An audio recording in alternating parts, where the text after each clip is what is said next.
এই সিজনে প্রায় প্রত্যেকের বাড়িতেই কিন্তু পটলটা থাকেই থাকে। কি ঠিক বললাম তো? আজকে তোমাদের সাথে পটলের একটা দারুণ সুন্দর রেসিপি শেয়ার করব। আর যে রেসিপিটা বানানোর জন্য তোমাদেরকে একটুও ভাবতে হবে না, একদম ঘরে থাকা জাস্ট 2-3টে উপকরণ দিয়েই বানিয়ে নিতে পারো পটলের এই দুর্দান্ত রেসিপি। তাহলে চলো দেখে নিই আজকে পটল দিয়ে কি বানাবো। অনেক দিন থেকেই আমার বরের খুব পছন্দের একটা রেসিপি, আমাকে বলছে বারবার করে যে পটল দিয়ে এটা বানাও। তো আমি ভাবলাম আজকে হাতে একটু সময় পেয়েছি, তাহলে বানিয়েই ফেলি। রান্না বান্না তো এখন খুব একটা করা হয় না, তবে যেটুকু করা হয় ওর পছন্দ মতোই করা হয়। একটু স্পেশাল করে রান্না করার চেষ্টা করি, যাতে করে আর অনেক কিছু খাটতে না হয়। তো দেখো, পটলটাকে ধুয়ে ভালো করে ছাড়িয়ে নিয়েছি খোসাটা। আর খোসাটা তোলার পর কিন্তু পটলটাকে এইভাবে দুই দিক থেকে অল্প একটু করে চিড়ে নেব, যাতে মশলাটা ভেতরে ঢুকে যেতে পারে। পটলটা কিন্তু গোটাই থাকবে, আর এই গোটা গোটা পটল দিয়েই কিন্তু আজকের রেসিপিটা আমি বানাবো। তো চলো, পটলটা একদম ধুয়ে কেটে নিয়েছি। এবার সর্ষের তেল দিয়ে দেব কড়াই। তেলটা গরম হয়ে গেলে ওপর থেকে দিয়ে দিচ্ছি অল্প পরিমাণ লবণ, আর তারপর পটলটাকে কিন্তু এপিট ওপিট করে ভালো করে ভেজে নেব। খুব একটা ডিপ ফ্রাই করব না, তবুও লাল লাল করেই ভাজবো পটলটাকে, যাতে করে পটলের রনেসটা কেটে যায়। এবার দেখো, ওপর থেকে দিয়ে দিয়েছি অল্প পরিমাণ হলুদ। লবণ তো আগেই দিয়ে দিয়েছিলাম তেলের ওপর। হলুদ দেওয়ার পরেও ভালো করে নাড়িয়ে চাড়িয়ে পটলটাকে ভেজে উঠিয়ে রাখবো। এদিকে আমার পটল ভাজা কিন্তু একদম রেডি হয়ে গেছে। দেখতেই পাচ্ছ কত সুন্দর দেখতে লাগছে। খুব একটা পোড়া করে ভাজিনি, আবার একেবারে যে হালকা ভেজেছি সেরকমও নয়, মোটামুটি একটু ভেজে নিয়েছি। এদিকে পটলের মশলার জন্য লাগবে সর্ষে, সাদা সর্ষে, কালো সর্ষে আর অল্প পরিমাণ পোস্ত।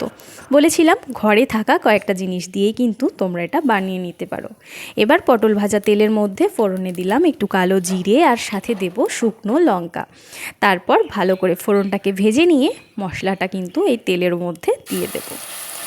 এই গরমের সময় কিন্তু খুব একটা তেল মশলা বা খুব স্পাইসি খাবার আমাদের খেতে একেবারেই ইচ্ছে করে না। একটু লাইট কিছু হলেই যেন মনটা বেশি খুশি থাকে, তাই না? তো সেই কারণেই কিন্তু এই রেসিপিটা বানানো। খেতে যেরকম সুন্দর টেস্ট হয়, ঠিক সেরকমই একটু লাইটও থাকে, খুব একটা হেভি রিচ হয় না। তো মশলাটা দেওয়ার পর ওপর থেকে দিয়ে দিয়েছি পরিমাণ মতো হলুদ আর সামান্য একটু লঙ্কার গুঁড়ো। সাথে অবশ্যই তোমরা তোমাদের পরিমাণ মতো লবণটা দিয়ে দিও। এবার মশলাটাকে 5 মিনিট মতো হালকা একটু ভেজে নিয়ে ওপর থেকে দিয়ে দিয়েছি ভেজে রাখা পটলগুলো।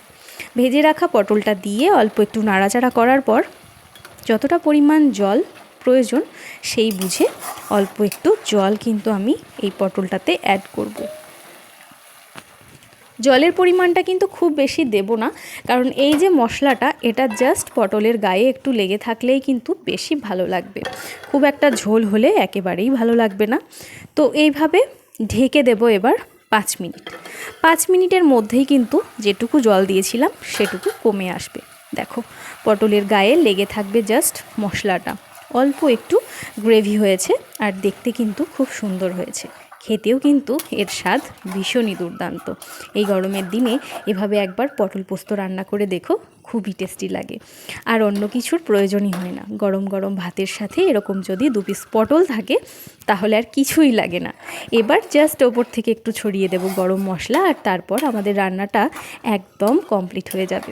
চলো, এবার প্লেটে নামিয়ে নিয়েছি পটল। দেখতেই পাচ্ছ দেখতে কত দুর্দান্ত হয়েছে, খেতেও কিন্তু খুবই টেস্টি হয়েছে। এই রান্নাটা ছোট বড় সবার ভীষণ পছন্দ হবে, কথা দিলাম। তাহলে আর দেরি কিসের, ঝটপট করে বানিয়ে ফেলো আমার বানানো এই পটল পোস্তর রেসিপি। আর আমাকে কমেন্ট করে জানিও যে আজকের এই রেসিপিটা তোমাদের ঠিক কেমন লাগলো। চলো, আজকের মতো আসি। সবাই ভালো থেকো, সুস্থ থেকো। আর তোমরা আমার ভিডিওটা কোথা থেকে দেখছো সেটা অবশ্যই কমেন্টে জানিও।